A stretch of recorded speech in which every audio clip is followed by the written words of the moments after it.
Assalamualaikum. Halo sahabat masyarakatan, berjumpa kembali dengan saya Rian. Dan saya Rifat. Bagaimana puasa sejauh ini? Masih lancar? Alhamdulillah.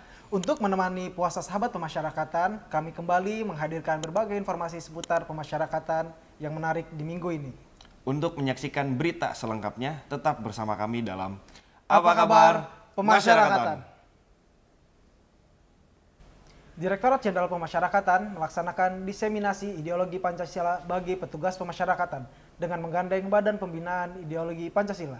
Ya, petugas yang ikut serta akan menjadi agen sosialisasi kepada tahanan yang berada di rutan maupun anak yang berada di LPK. Budayakan ideologi Pancasila, Direktorat Jenderal Pemasyarakatan menggandeng Badan Pembinaan Ideologi Pancasila atau BPIP melaksanakan diseminasi pedoman pembudayaan ideologi Pancasila bagi petugas pemasyarakatan. Kegiatan ini diikuti oleh 30 pegawai Ditjenpas dan 30 petugas rutan dan lembaga pembinaan khusus anak atau LPKA. Para peserta akan menjadi agen sosialisasi ideologi Pancasila kepada tahanan di rutan maupun anak di LPKA. Pembekalan ideologi Pancasila yang diberikan juga akan menjadi pedoman bagi petugas dalam melaksanakan pembinaan, khususnya layanan kepribadian. Direktur Pelayanan Tahanan dan Anak dan Pengelolaan Basan-Baran Marcelina Budiningsih mengatakan ideologi Pancasila ini diharapkan dapat membangun nasionalisme dan identitas bangsa yang kuat, menciptakan kehidupan masyarakat yang harmonis dan berkeadilan, dan menumbuhkan rasa saling menghormati, toleransi, dan kerjasama antar warga negara. Kegiatan diseminasi ini juga menghadirkan narasumber lainnya seperti Direktur Hubungan Antar Lembaga dan Kerjasama BPIP, Direktur Jaringan dan Pembudayaan BPIP, Ketua Senat Dewan Dosen Iblam School of Law, hingga Deputy of Internal Center for Detention Studies.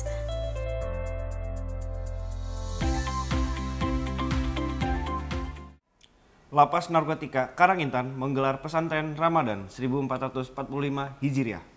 Kegiatan ini bertujuan untuk meningkatkan nilai spiritual warga binaannya.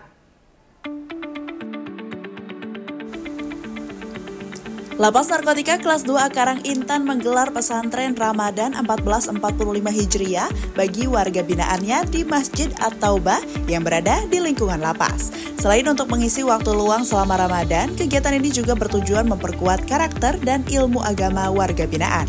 Pesantren Ramadan Lapas Narkotika Karangintan ini diikuti oleh 140 warga binaan dari blok rehabilitasi dan akan berlangsung selama 12 hari, yaitu mulai 12 hingga 23 Maret 2024. Mereka akan diberikan berbagai materi terkait penguatan karakter religius, baca tulis Al-Quran, tauhid, hadis, zakat, dan lainnya. Pesantren Ramadan 1445 Hijriah Lapas Narkotika Karangintan ini, mereka diharapkan dapat memahami dan mampu menerapkan ragam ilmu yang didapat, menumbuhkan kebersamaan dan berakhlakul karimah.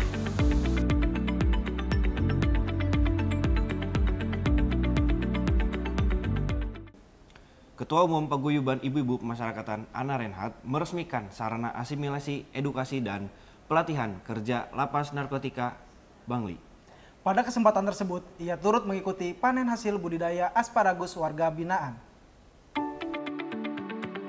Ketua Umum Paguyuban Ibu-Ibu Pemasyarakatan Ana Renhat baru-baru ini meresmikan sarana asimilasi, edukasi, dan pelatihan kerja pada Lembaga Pemasyarakatan Narkotika Kelas 2A Bangli.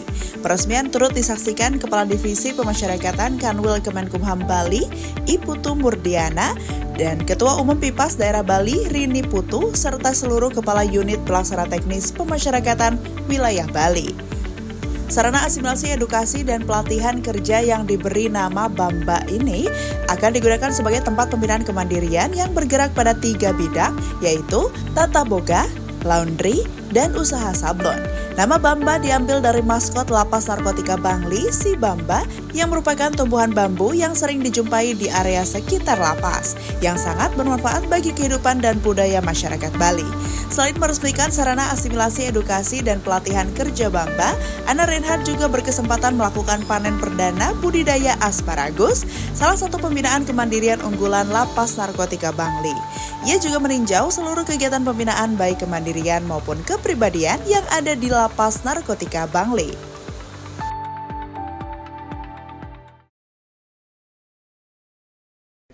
Manfaatkan teknologi digital, Rutan Demak usung terobosan e-trolling pump atau Electronic Control Keliling Pengamanan. Ya, inovasi ini bertujuan meningkatkan efektivitas dan kualitas pengamanan di lingkungan rutan.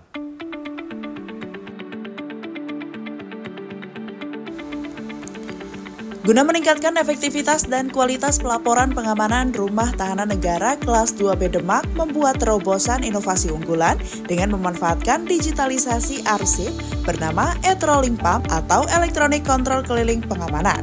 Melalui e-trolling pump, regu pengamanan dapat melaporkan prosedur pengamanan kontrol keliling yang mereka laksanakan secara aktual dan berkala. Cukup dengan scan barcode, petugas dapat mengisi form data, mengupload dokumentasi hasil kontrol keliling, dan mengisi laporan kegiatan. Sarana e-trolling pump ini tersedia pada area layanan publik, parkir pegawai, pengamanan pintu utama P2U, area dapur, pos 1, pos 2, hingga area blok hunian.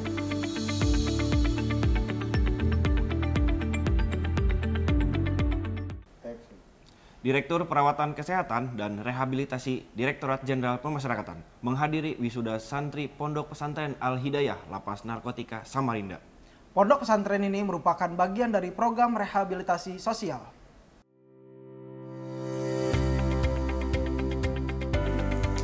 Direktur Perawatan Kesehatan dan Rehabilitasi Direktur Jenderal Pemasyarakatan Eli Yuzar menyerahkan sertifikat bagi puluhan warga binaan Lapas Narkotika Samarinda yang mengikuti prosesi wisuda santri Pondok Pesantren Al-Hidayah beberapa waktu lalu. Ia menilai pihak lapas telah berhasil mengemas program rehabilitasi sosial dengan sangat baik melalui pondok pesantren yang telah melahirkan wisudawan santri dan tahfizul Quran. Prosesi wisuda tersebut juga dihadiri berbagai pihak seperti Kementerian Agama, Majelis Ulama Indonesia, Badan Amil Zakat Nasional Kota Samarinda, pimpinan Pondok Pesantren Al-Falah, perwakilan TNI dan Polri setempat, serta Yayasan Sekata sebagai pemantau program Lapas Narkotika Samarinda Bersinar atau Bersih dari Narkoba. Dirwat Kashab berharap program ini dapat terus memberikan dampak positif bagi warga binaan, memperkuat upaya rehabilitasi dan mendukung tercapainya tujuan bersama menciptakan masyarakat yang lebih baik. Kegiatan ini adalah berdasarkan arahan pimpinan, Bapak Kantor Wilayah, Pak Kadipas, sehingga program pembinaan kepribadian berjalan dengan lancar. Yang endingnya selama 1 semester kita sudah dapat mewisuda santri sebanyak 33 orang warga binaan dan wisuda tahfiz sebanyak 15 orang. Kegiatan ini sangat bagus. Dan tadi saya di luar dugaan saya, ternyata ada beberapa lapas yang hafal Quran. Bahkan tadi yang juara 1 3 juz ya, sangat bagus. Dan ini kami atas nama Kementerian Agama, tolong diteruskan aja mas kegiatan semacam ini. Dan penghargaan dan sebagainya tetap dilanjutkan aja. Pembinaan keagamaan seperti sholat jamaah, kemudian ada tausiahnya, ada tahfiz Qur'annya tadi kan, tetap dilanjut aja. Saya sangat mendukung banget. Tidak hari ini wisuda, selesai kegiatan, tidak. Saya minta ini terus berkelanjutan. Karena pesantren ini adalah salah satu pola daripada rehabilitasi. Jadi rehabilitasi pendekatan pesantren. Ini dilanjutkan terus, ini nilai-nilai yang positif.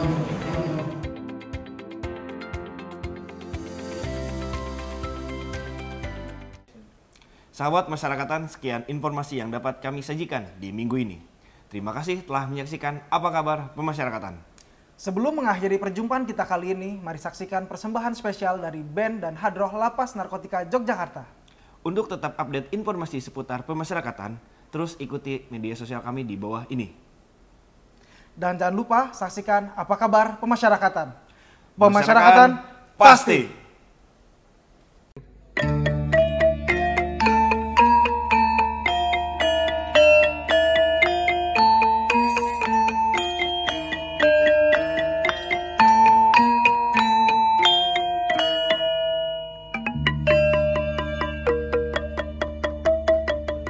Sampai rang proparoko klareng sasono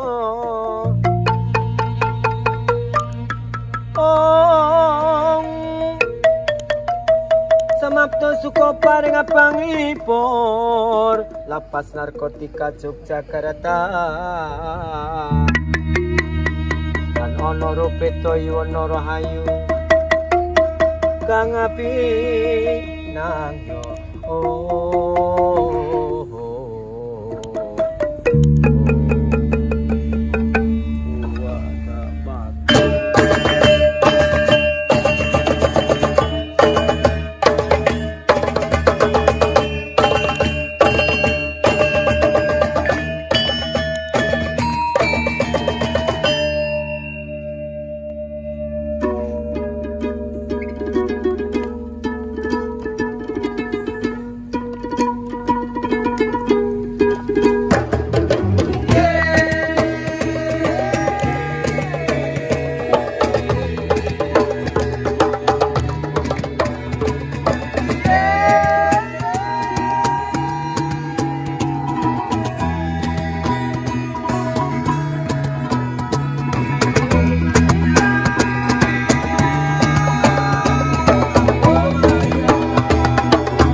Kebersamaan melahirkan cinta, menghadirkan jutaan rasa, menyatukan jiwa-jiwa yang tulus, penuh kasih dan sayang.